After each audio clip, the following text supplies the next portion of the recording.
Hoy hablamos de Equipaje de mano, una película que muchos están comparando con La jungla de cristal y la denominan la jungla de cristal del siglo XXI. ¿Tendrán razón? Pues lo vemos a continuación. Más placeres culpables. Pues sí, Equipaje de mano, una película estrenada en Netflix hace poquito, dirigida por Jaume Collet Serra, director muy habitual dentro del género de acción y especialmente en el género de acción con Liam Neeson, que es casi un subgénero en sí mismo. Nos trae esta historia protagonizada por Taron Egerton, al que habéis visto en Rocketman o en la serie de Kingsman.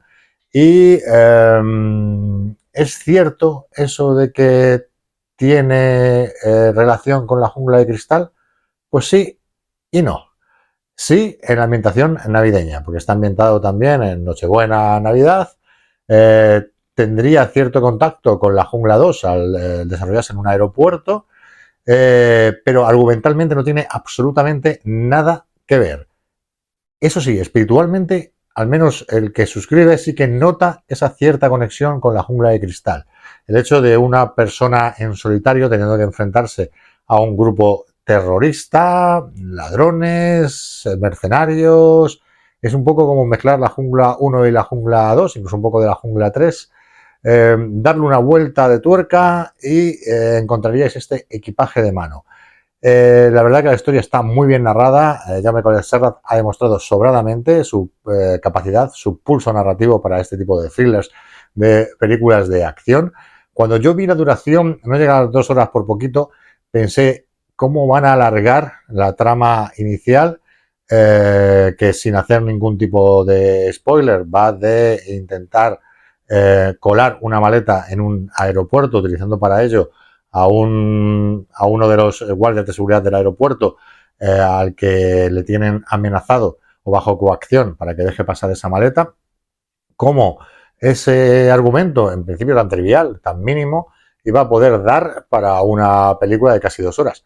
Pues sí, da para ello. Y además es una película muy bien construida, no tiene muchos deus ex machina, todo lo que sucede tiene sentido. Además, el malo es terriblemente carismático, aunque su nombre sale en los títulos de crédito, no voy a desvelarlo, porque no se desvela hasta bien avanzada la trama, bueno, pasados unos 20 minutos de la trama, pero bueno, no voy a desvelar quién es. Pero tiene mucho magnetismo, sobre todo al principio, sobre todo que lo vimos a través de solamente la voz.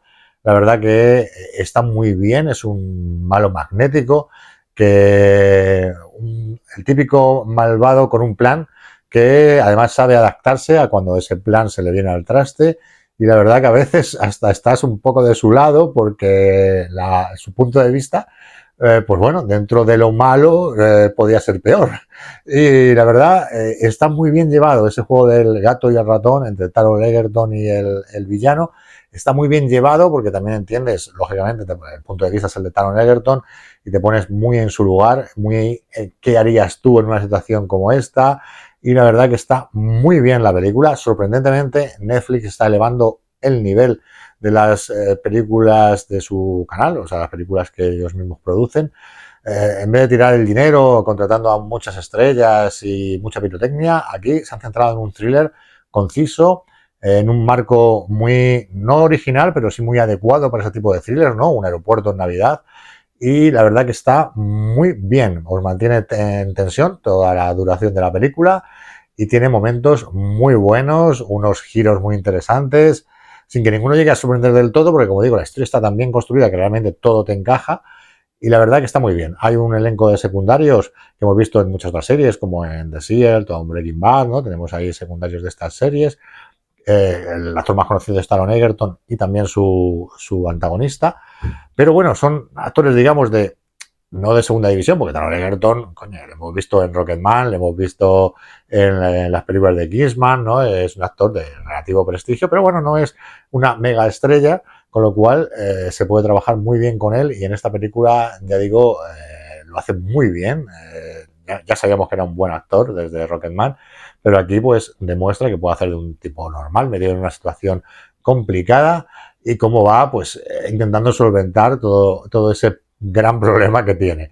La verdad que es muy entretenida, muy recomendable para estas fechas y para más adelante, porque yo creo que es un thriller atemporal que, a ver, quizás no va a llegar a niveles de otros thrillers, pero sin duda es muy destacable dentro de los thrillers recientes. Así que no os perdáis este Equipaje de mano de Colette Serra, que vale bastante la pena y lo tenéis en Netflix dentro de su gran catálogo. Pues intentar rescatarla, porque aunque ahora está en primera fila, pues pronto se hundirá en el fondo, en todo ese mare magnum de películas y series.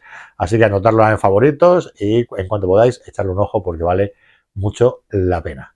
Y nada, os remito al vídeo anterior donde hablamos de otra película y en breve tendremos el top 10 de mejores películas del año 2004 por parte de Más Placeres Culpables y de Placeres Culpables. Así que no os lo perdáis. Hasta la próxima y nos vemos en el cine o en este caso en la tele. Más Placeres Culpables.